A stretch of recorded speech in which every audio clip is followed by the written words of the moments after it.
নমস্কার। সকালটা শুরু হলো আমার মায়ের চরণে মাথা রেখে।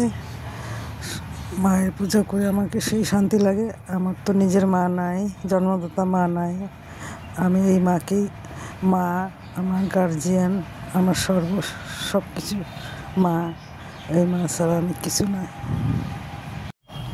এই মন্দিরে আমি পূজা করতেছি প্রায় 40 বছর পার হয়ে গেল। মার অলৌকিক উপস্থিতি আমরা অনুভব করতে পারি। আজকে শুভ একাদশী, আমি একাদশীও আছি। এই যে ঠান্ডা পড়লো, মায়ের পুজোও এসে গেল সামনে। অঘ্রাণ নাহলে মাঘ ফাল্গুনে মায়ের পুজো, বাৎসরিক পুজোটা করি।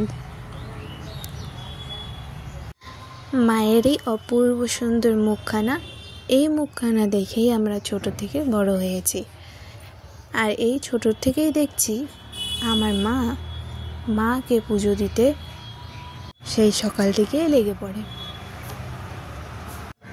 অনেক ভোরবেলায় উঠে আমি দেখি যে মা ফুল তুলতে গিয়েছে মায়ের পুজো দেবে বলে।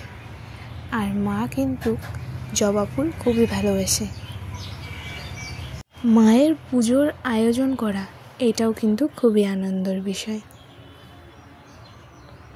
আমাদের মা কিন্তু সর্বরূপে সর্ব জায়গায় বিরাজমান।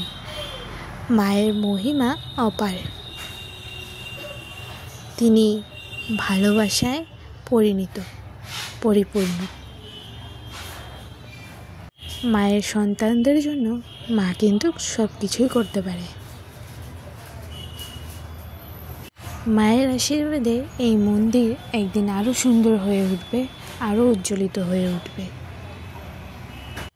এই যদি আমরা কোনো কারণে বাইরেও যাই বা আমাদের কোনো কাজও থাকে বা যাই থাকে, মায়ের আশীর্বাদ ছাড়া অসম্পূর্ণ। আমরা কোথায় যাওয়ার আগে মায়ের আশীর্বাদটাই আমাদের অতি গুরুত্বপূর্ণ।